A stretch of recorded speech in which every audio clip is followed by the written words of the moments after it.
Anfal surasi. Madinada nozil bo'lgan bu sura 75 oyatdan iboratdir. Bu suraning 30 va 36 oyatlari Makkada, qolganlari Madinada nozil bo'lgan. Anfal ziyoda, ya'ni ortiqcha ma'nosini anglatuvchi nafl so'zining ko'pligidir. Shuningdek, islom dinini himoya qilish uchun bo'lgan urushlarda qo'lga kiritilgan g'animat, ya'ni o'lja ham, mol ham nafl deb ataladi.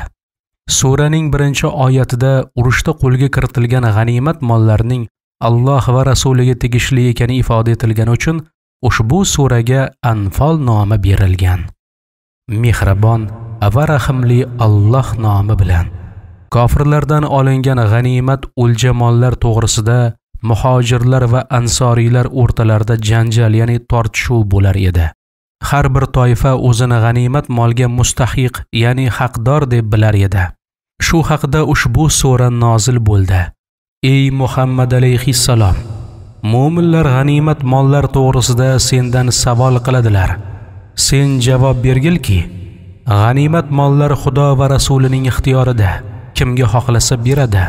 Bu to'g'rida o'rtalaringda o'zaro janjal qilmanglar. Xudodan qo'rqinglar. O'rtalaringizdagi janjalni isloh etinglar. Agar mu'min bo'lsangizlar, Xudo va rasulining hukmiga itoat qilinglar. Haqiqatda mu'minlar shunday zotdirlarki, ularning huzurida Allohning nomi zikr qilinsa, dillarda xavf paydo bo'ladi. Vaqtiki ularga Xudoning oyatlari tilovat qilinsa, tilovat iymonlarni ustiga iymon ziyoda qiladi va ular har bir ishda Parvardigorga tavakkul qiladilar. Namozni ham barcha sharoitlari, talablari bilan mukammal ado etadilar va biz bergan rizqlarimizdan sadaqa qiladilar. Haqiqiy mu'minlar ana o'shalardir. Qiyomat kuni Xudoning nazdida ular uchun ulug' martabalar bordir. Gunohlarga Xudo tarafidan mag'firat bordir. Ular uchun jannatda pokiza rizqlar muqarrar qilingandir. Ey Muhammad alayhissalom, Xudo taolo seni Madinadan rostlik, ya'ni haq yo'li bilan chiqargani kabi, seni kofirlar bilan jang qilish uchun Badr manziliga chiqishga buyuradi. Bir firqa mu'minlar Badr urushiga borishni makruh ko'rar, ya'ni yoqtirmas, jihad to'g'risida sen bilan janjal qilar edilar. Bu vujud ularga jihodning farzligi ravshan bo'lgan edi. Jangga borishni shu darajada yomon ko'rar edilarki, go'yo o'limni ko'zlari bilan ko'rib turgan holda o'lim tarafiga haydalib borgandek. Ey mu'minlar, eslanglar, shu vaqtniki Xudo sizlarga kofirlarning ikki toifasidan biriga zafar topishni va'da qilgan vaqtida sizlar bu ikki toifadan qurol aslahasiz toifasini o'zingizga o'lja bo'lmog'ini do'st tutar, ya'ni xohlar edingizlar. Bu ikki toifa shundan iborat ediki, Quraysh kofirlarining bir toifasi Shom shahriga tijoratga ketib, Makkaga qaytayotgan edilar. Rasululloh karvon yo'lini to'smoq uchun 300 ga yaqin odam bilan Madinadan chiqdilar. Shu vaqtda ma'lum bo'ldiki, mushriklarning Makkada qolgan bir toifasi karvonni himoya qilish uchun yo'lga otlanibdi. Mu'minlar shu vaqtda g'animat molni olmoq uchun karvon tarafiga bormoqni xohladilar. Makkadan chiqqan toifa tarafiga borishni istamasdilar, chunki ular yarog' va aslaha bilan yo'lga chiqqan edilar. Xudo taolo ushbu holni ko'rib hikoya qilib aytadi: Sizlar karvon tarafiga borishni xohlar edingizlar, chunki ularning qo'llarida yarog' aslahalari yo'q edi. Xudo taolo kofirlarni tak tomiri bilan yo'q qilib, o'zining farmoni bilan mu'minlarga zafarni sobit etishni istar edi. Agarchi kofirlar xohlamasalar ham, Alloh taolo islomni g'olib qilish, kufrni botil qilishni xohlardi. Ey mu'minlar, yod qilinglar, urush bo'lib turgan vaqtniki, o'sha vaqtda Xudoga nola qilib madad so'rar edingizlar. Parvardigor duolaringizni mustajob qilib aytdiki: Men sizlarga 1000 ta maloika bilan madad berguvchiman. Ular sizlarning madadlaringizga birin-ketin keladilar. Xudo taolo bu madadni shuning uchun yubordiki, toki sizlarga xursandchilik bo'lsin, dillaringiz orom olib, xavf va xatardan xalos bo'lsin. Hech qanday madad bo'lmaydi, magar, ya'ni har qanday zafar Xudo tarafidan bo'ladi.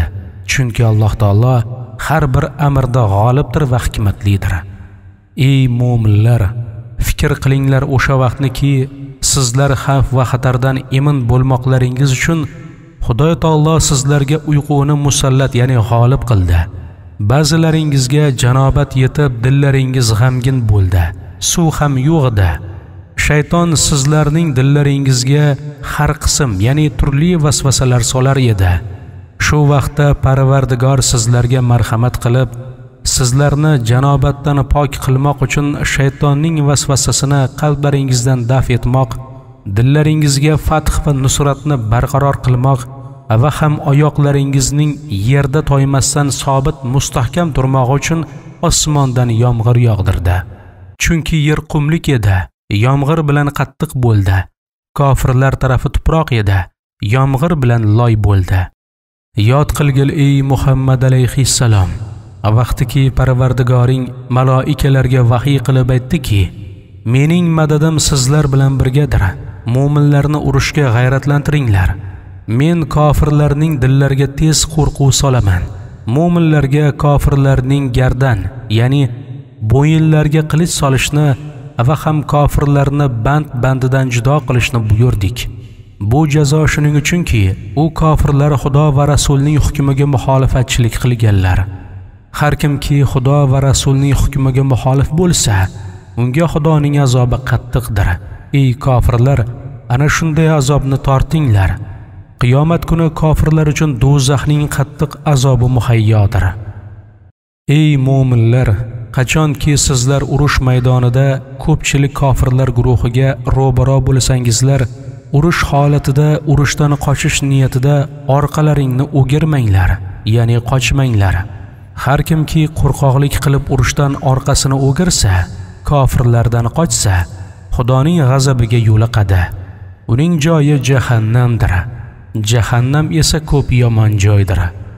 Magar boshqa maqsadlar uchun yuzini o'girsa, orqa tarafga yuzlansa, masalan orqa tarafdan kofirlar hujum qilganda ularni qatl etish uchun yo biron toifa askarga panoh berish uchun yoki namoz o'qish uchun yuzini o'girsa bo'lur. Bu holatda ular ma'zur, ya'ni uzrlidirlar. Ey mu'minlar, kofirlarni sizlar qatl qilmadingizlar, balki Alloh taolo ularni qatl qildi. Ey Muhammad alayhissalom, kofirlar tarafiga sen tuproq otmading, balki Xudo otdi. Toki Alloh taolo o'z tarafidan mu'minlarga yaxshilikni ato qilish uchun shunday qildi. Albatta Alloh taolo mu'minlarning duolarini eshitguvchi va ahvollarini bilguvchi donodir. Va ham Alloh taoloning kofirlarni parishon qilmog'i shuning uchunki, Alloh taolo kofirlarning makrini botil qilguvchidir. Ey kofirlar, sizlar Muhammad alayhissalom bilan bizning oramizdagi jang muomalasi bir yoqli bo'lsa edi deb orzu qilar edingizlar. Bu niyatlaringiz hosil bo'ldi. Urush sizlarning halok bo'lishlaringiz bilan tugadi. Endi agar kufrdan qaytsangizlar, musulmonlar bilan ittifoq bo'lasizlar. Musulmonlar bilan ittifoq bo'lsangizlar, sizlarga yaxshi bo'lardi. Agar yana musulmonlar bilan urush qilishga qaytsangizlar, biz ham yana musulmonlarga zafar berishga qaytamiz.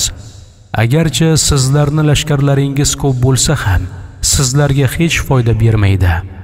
Bilinglarki, Alloh taoloning madadi hamisha mu'minlar bilan birgadir. Ey mu'minlar, Xudo va Rasulining farmonini bajo keltiringlar.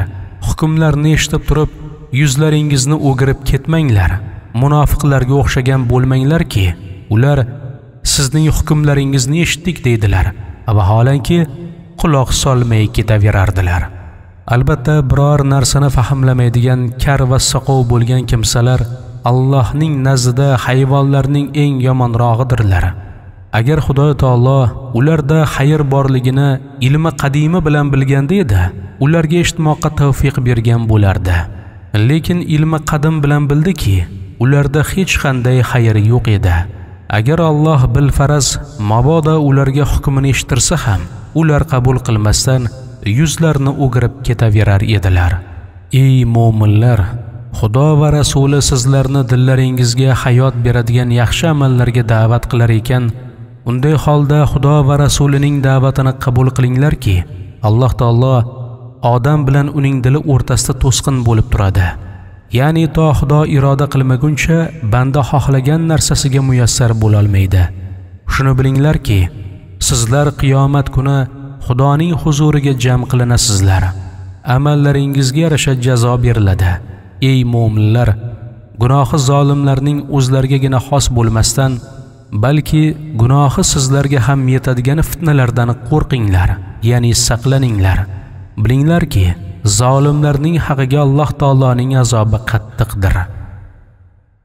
Ey muhojirlar, o'sha kunni yod qilinglarki, sizlar ozchilik va bechora edingizlar. Makkada Quraysh kofirlarining halok qilishidan qo'rqar edingizlar. Bas Alloh taolo sizlarga Madinada panoh berdi va ham o'zining yordami bilan sizlarni quvvatlantirdi. Halol pokiza rizq berdi. Shoyatki sizlar bu ne'matlarimizga shukr qilursizlar. Ey mu'minlar, Xudo va Rasulining buyurgan ishlarda xiyonat qilmanglar va ham o'rtalaringizdagi bir-birlaringizning omonatlaringizga bilib turib xiyonat etmanglar. Bilinglarki, mollaringizning va avlodlaringizning muhabbati sizlarni Xudodan g'ofil qiladigan fitnadir. Bilinglarki, Parvardigor nazdida ajri azim bordir. Bas dunyo muhabbati sizlarni u ajri azimdan man etmasin. Ey mu'minlar, agar Xudodan qo'rqsangizlar, sizlarni yomon ko'rgan narsalaringizdan judo qiladi, ajratadi. Sizlarga fath va zafar beradi va gunohlaringizga kafforat bo'lib, kechirilishiga sabab bo'ladi. Alloh taolo ulug' fazl egasidir. Yod qilgil ey Muhammad alayhissalom, kofirlar seni hibs qilmoq uchun, yo seni o'ldirmoq uchun, yo seni Makkada xorij qilmoq uchun senga makr ishlatar edilar. Shu xilda hiyla tuzar edilar. Alloh taolo ularning makrini botil qilib senga najot berdi. Alloh taolo makkorlarga jazo berguvchilarning afzalidir. Vaqtiki bizning oyatlarimiz kofirlar oldida tilovat qilinsa, kofirlar aytadilarki, Qur'on oyatlarini eshitdik. Agar xohlasak, bizlar ham shunga o'xshash so'zlarni ayta olamiz. Bu Qur'on ilgari o'tganlarning afsonasidan boshqa narsa emas. Ey Muhammad alayhissalom, kofirlarning holini yod qilgil. Ulardan ba'zi tubanlar aytadilarki, ey Xudo, agar shu Muhammad alayhissalom haq bo'lsa, Qur'on sening tarafingdan kelgan bo'lsa, va biz ularni inkor etgan bo'lsak, osmondan bizning tepamizga tosh yog'dirgil, yo bizni qattiq azobga mubtalo qilgil. Vaholanki sen ey Muhammad alayhissalom ularning ichida bo'lsang, Xudo ularga azob bermaydi va agar tavba qilib iymon keltirsalar, ya'ni mag'firat so'rab tursalar ham, Alloh taolo ularga azob bermaydi. Lekin ular mu'minlarni Baytulloh tavofidan man qilar ekanlar, ularda qanday fazilat bordirki, Xudo ularni azoblamasin. Zotan Baytullohning mutavallisi, ya'ni mutasaddisi ular emaslar. Baytullohning tasarruf qiluvchi egalari faqat muttaqiylardir. Lekin ularning aksari ularning hollarini bilmaydilar. Kofirlar mu'minlarning ibodatlarini masxara qilar edilar. Vaholanki Baytullohning oldida kofirlarning ibodati hushtak chalish va chapak chalishdan boshqa narsa emasdi.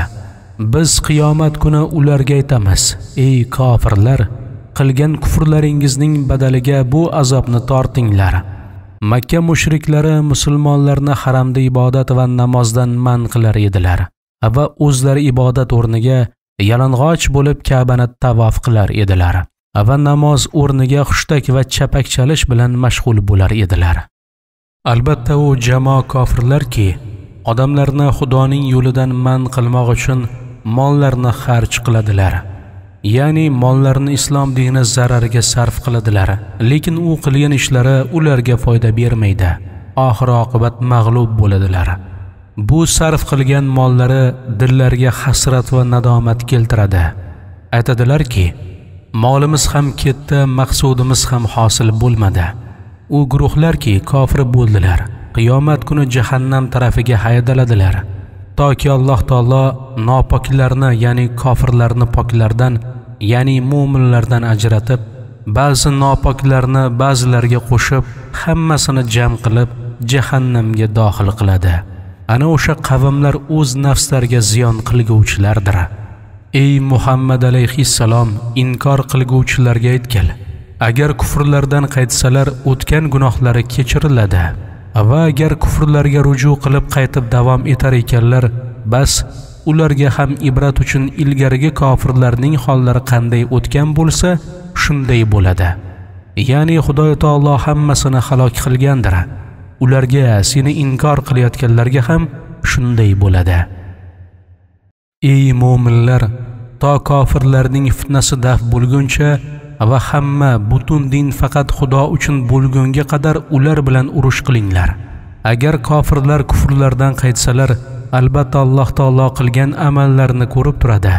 Va agar kufrlardan qaytmasalar, bilinglarki, Alloh taolo sizlarning madadkoringizdir.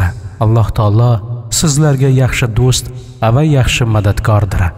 Ey mu'minlar, bilinglarki, agar Xudoga va haq botildan judo bo'ladigan kunga va ham Badr urushida ikki firqa jang qilgan kuni biz Muhammad alayhissalomga nozil qilgan malaikalarimizga iymon keltiruvchi bo'lsangiz, har molki kofirlardan o'lja qilib olsangizlar, bas 5dan 1 hissasini Xudo va rasuliga ajratinglar.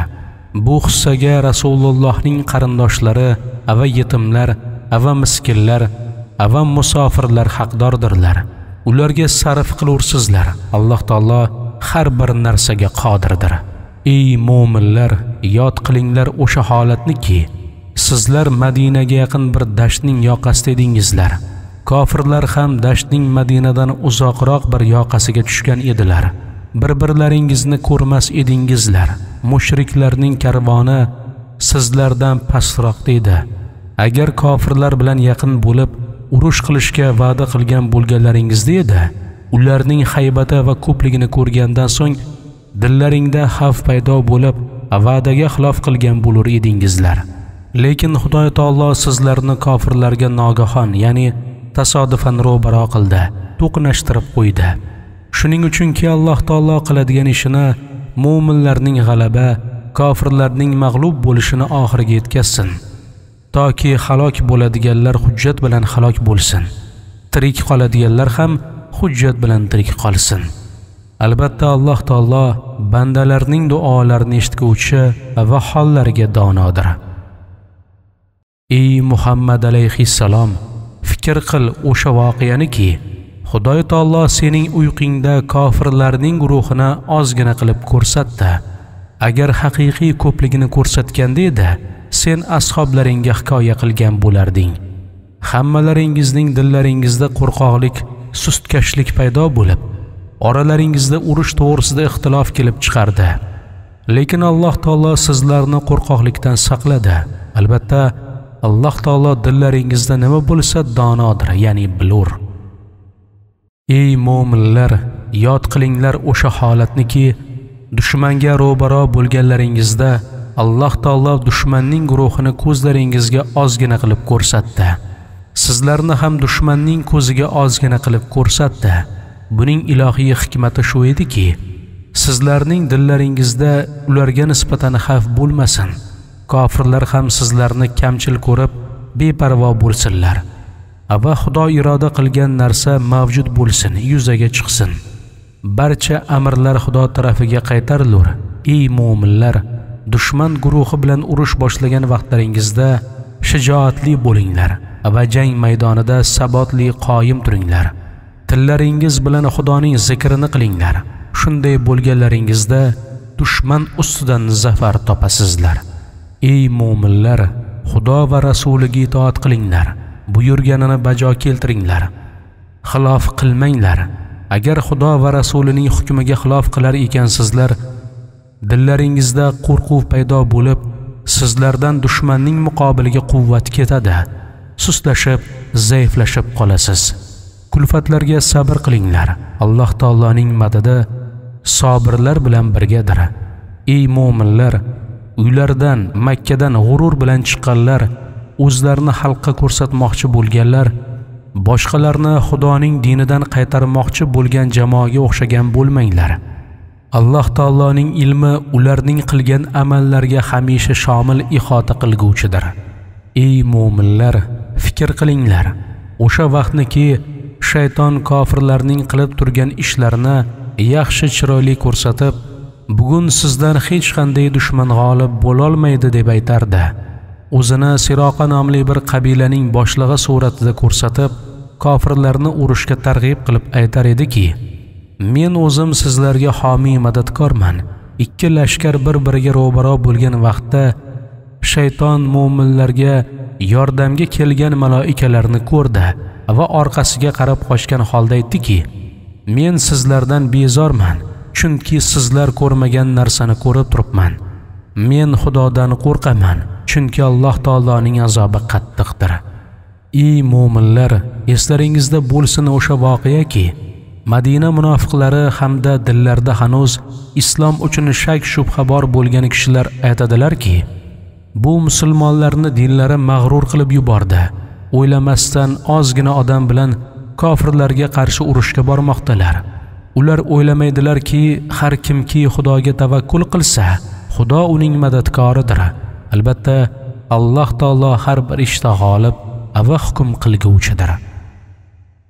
Ey Muhammad alayhissalom, agar maloikalar jang maydonida kofirlarning jonlarini qanday olishayotganini ko'rsang edi, sen u holatdan haybatlanar eding. Maloikalar kofirlarning yuzlariga va orqalariga siloh bilan urib o'ldirar va aytar edilarki: "Endi kuydiruvchi do'zax azobini totinglar. U azoblar sizlarga kasb qilgan kufrlaringiz uchundir." Albatta Alloh taolo bandalarga zulm qilguvchi emas, begunoh bandalarga azob bermaydi. Bu muomala Fir'avnning tobelari bilan Musa alayhissalom o'rtalaridagi muomalaga o'xshaydi, hamda ilgariga Od va Samud qavmi bilan payg'ambarlari o'rtalarida bo'lgan muomalalarga o'xshaydi. Ular Xudoning oyatlariga kofir bo'lgan va payg'ambarlar mo'jizasini inkor qilgan edilar. Ushbu gunohlari sababidan hammalarini Xudo taolo halok qildi. Albatta, Alloh taolo quvvatli, qudratli va azobi qattiqdir. Bu azob-uqubat kofirlarga shu sababdandirki, Alloh taolo bir qavm to o'z nafslaridagi axloqlarini o'zgartirmaguncha, u qavmga in'om qilgan ne'matini o'zgartirmaydi. Albatta Alloh taolo kofirlarning so'zlarini eshitguvchi va hollarini bilguvchi donodir. Quraysh kofirlarning odatlari Fir'avn qavmining va Fir'avndan avval o'tgan xalqlarning odatlariga o'xshaydi. U xalqlar Xudoning oyatlarini takzib qilgan, ya'ni yolg'onga chiqargan edilar. Ularni gunohlari sababidan halok qilgandik. U qavmlarning hammalari zolimlar edilar. Albatta Xudoning nazdida badtarin, eng yomon hayvonlar kofirlardir. Ular hargiz Xudoga iymon keltirmaslar. Ular shunday guruhdirlarki, har bor ular bilan ahd paymon qilsang, ahdlarni sindiradilar. Ular Xudodan qo'rqmaydilar. Agar kofirlarning jamoalarini urushda topsang, ularni o'ldirish bilan orqalaridan yordamga keladiganlarni qochirib yubor, ya'ni qo'rqit. Shoyatki bu holdan ibrat olib taslim bo'lsalar. Ey Muhammad alayhissalom, agar ahd qilgan qavmning xiyonat qilishidan qo'rqsang, xiyonatni sezsang, sen ham ularning o'zlariga shunday holni qaytarki, o'rtada ahd yo'qligini, ya'ni buzilganligini hamma bilsin. Albatta Alloh taolo xoinlarni do'st tutmaydi. Kofirlar biz Allohdan g'alaba qilib qochib qutulamiz deb gumon qilmasinlarki, ular hargiz bizni ojiz qila olmaydilar. Ey mu'minlar, dushman muqobiliga qo'llaringizdan kelgan urush asbobini hozirlanglar va ham kofirlarning sarhadlarida otliq askarlarni urushga tayyorlab qo'yinglar. Shu yo'l bilan Xudoning va o'zlaringizning dushmanlaringizni qo'rqitgan bo'lasizlar. Va ham ulardan boshqa maxfiy, sizlar bilmaydigan dushmanlarni ham qo'rqitgan bo'lasizlar. Ularning hollarini Alloh taolo biladi. Jihad uchun Xudo yo'lida sarf qilgan har qanday molingiz ajrini Xudo qiyomat kuni sizlarga mukammal qilib beradi. sizlar bu to'g'rida zulm qilinmassizlar. Agar kofirlar senga sulh qo'lini uzatsalar, sen ham ular bilan sulh qilgil. Alloh taologa tavakkul qil. Ularning makridan qo'rqmagil. Albatta, Alloh taolo kofirlarni eshituvchi va dillardagini bilguvchi donodir. Agar kofirlar sulh qilib senga firib berishni, aldashni xohlasalar, sen parvo qilma. Chunki Xudoning madadi senga yetarlidir. Parvardigor shunday zotdirki, o'zining madadi bilan senga va mu'minlarga quvvat beradi va ham mu'minlarning dillariga ulfat va muhabbat soldi. Agar sen yer yuzidagi davlatni xarj qilsang ham, ularning dillariga ulfat sololmas, ularni birlashtira olmas eding. Lekin Alloh taolo marhamat qilib, ularning dillarida ulfat va muhabbat paydo qildi.